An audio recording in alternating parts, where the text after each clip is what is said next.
สบายดีเอาสบายดีทุกคนสบายดียามตอนแรงทุกคนเลยวิดีโอนี้อาจจะยาวๆนะทุกคน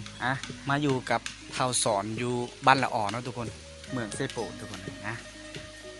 ว่าสีไปท้ายเต็มเมื่อวานนี้ทุกคนก็เพราะว่ามันบ่สบายแน่หน่อยหนึ่งนะเป็นไข้ทุกคนเลยตอนนี้ไอสอนมาอยู่ส่วนพักแล้วทุกคนนะส่วนพัก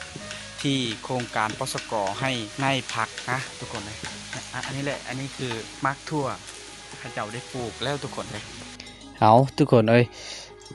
ข้าเจ้าได้ปลูกแต่มือข้าเจ้าได้ให้อะไรทุกคนเอ้ยแต่มือเดือนสองนะทุกคนอันนี้นะบอลข้าเจ้าปลูกผักกาดตอนนี้ผักกาดมันเหี่ยวมันตายหมดแล้วข้าเจ้าได้กินหมดแล้วสำหรับผักกาดนะทุกคน ทุกคนเอ้ยตอนนี้ยังเหลือแต่อันนี้มักทั่วฮักกำลังสี่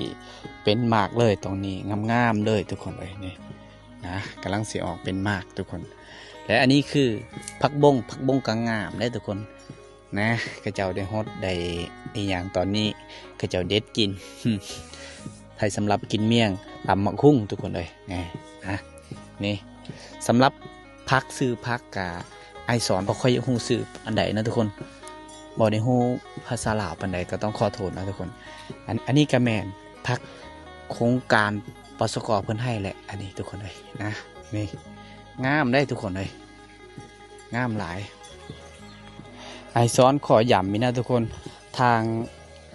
อันนี้นะทางเบื้องนี้เจ้าได้ปลูกผักกาดผักสลัดนะทุกคนแต่ว่าตอนนี้นะผักกาดผักสลัดก็อาจจะเจ้าได้กินหมดแล้วอันนี้นะแม่นอันนี้กันยังแต่มักทั่วฮักกระเหลิมทุกคนนี่ไอซอนชิเด็ดกินเบิ่งเด้อตัวนี้เด้อ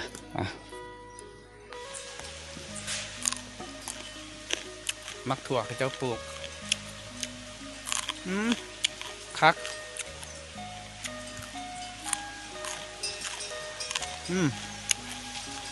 แซ่บได้ยางออกจากจุดส่วนแล้วทุกคนตอนนี้ไอซอนชียางไปอีกเหือนลังนึงนะทุกคนมีลมแห้งหน่อยนึงหมู่บ้านเขาเจ้านี่มี3 หลังคาที่ปลูกพักจากโครงการปสกเขาเจ้าได้ให้นะอันนี้แมนแผนกสวนขั่วกำลังย่างไปอีกสวนหนึ่งทุกคนเลยนี่อันนี้คือประตูสวนเขาเจ้ามา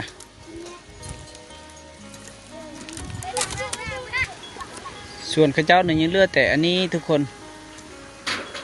ยังเหลือแต่มักทั่วนะทุกคนนี่ข้าเจ้าห้ากระปุกเขาปลูกพร้อมกันกับผักกาดผักอันนั้นเลยทุกคนแต่ว่าทั่วอันนี้มันจะออกมากเป็นแบบนี้ได้มันจะออกมากเป็นแบบนี้ถั่วนี่ทุกคนนะเขากินดิบนี่มันจะบ่แสบปันใดถ้าว่าเขากินดิบทุกคนนะถ้าว่าเขาต้มเขาใส่กับป่ากับกระดูกยังนั่นนี่มันแสบสำหรับถั่วตัวนี้ทุกคนตอนนี้ถั่วกำลังงามเลยแม่เพิ่นไปปลูกนะอันนี้ก็แม่นนายมักถั่วจากโครงการปสกอะไรทุกคนเลยอันนี้ก็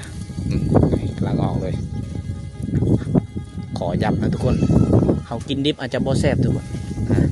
มันต้องเหมาะกับแกงป่าแกงอย่างนะทุกคนต้มก็แสบทุกคนเลย